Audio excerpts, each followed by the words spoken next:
Layman's evangelical fellowship విశ్వాసమే విజయము. అనుదిన ధ్యానములు ఫిబ్రవరి 22వ తారీఖు. సమాధానము విశ్రాంతి.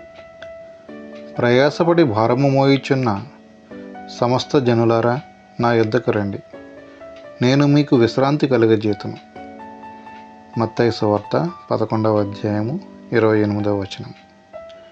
ఈ దినాలలో ప్రజల జీవితం చాలా చిక్కులతో కూడి ఉండటం వలన చిన్న చిన్న పరిష్కారాలను నిరాకరించుచున్నారు. బాగుగా చదువుకున్నవారు సైతం తమ భావోద్రేకములను, అపేక్షలను జయించలేకుండా ఉన్నారు. కాబట్టి వారి కుటుంబములను పాడు చేసుకుంటున్నారు. యేసుక్రీస్తు పలికిన ఈ మాటలను పరీక్షించి అవి సత్యములని కనుగొనిన వేల మంది ప్రజలను నా స్వంత అనుభవములో చూచాను. వారిని కలిశాను. సర్వమును కోల్పోయి వారి జీవితము అనే చిన్న ప్రపంచమే తునకలైనప్పుడు ఇక నిరీక్షణ లేదని గ్రహించి వారు యేసు దగ్గరికి వచ్చి ఆయనే సత్యమని గుర్తెరిగినారు. ఆయన వారికి విశ్రాంతిని అనుగ్రహించాడు.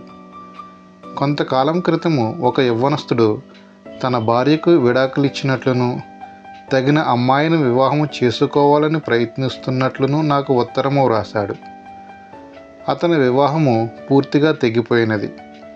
అతని భార్యలో యేసుకు స్థలమే లేదు.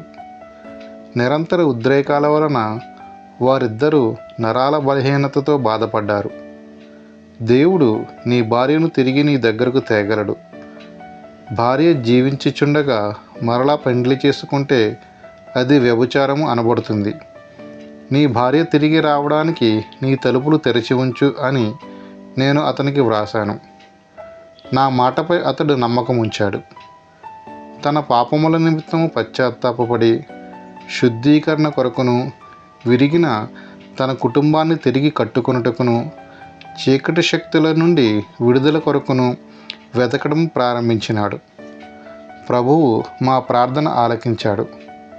అతని భార్యను తిరిగి వివాహము చేసుకున్నట్లును, ఇప్పుడు కలిసి జీవిస్తున్నట్లును అతడు తెలుపగా నేనెంతో సంతోషించాను. వివాహ బంధాలు చాలా బలహీనముగా నుంటూ శరీరేచ్ఛలు విస్తృతంగా ఏలుబడి చేస్తున్న యూరప్ ఖండం మధ్యలో ఈ కుటుంబం నివసిస్తున్నది. తమ ప్రాంతానికి వచ్చి కొన్ని పట్టణాలలో బోధించమని అతడు నన్ను కోరుతున్నాడు. యేసు ప్రభువును తమ గృహానికి అధిపతిగా చేసుకున్నందువలన నరాల విచ్ఛిన్నతలో నుండిన ఈ యవ్వన కుటుంబాన్ని ప్రభువైన యేసే తిరిగి కట్టాడు. జాషువా డానియల్ గారు.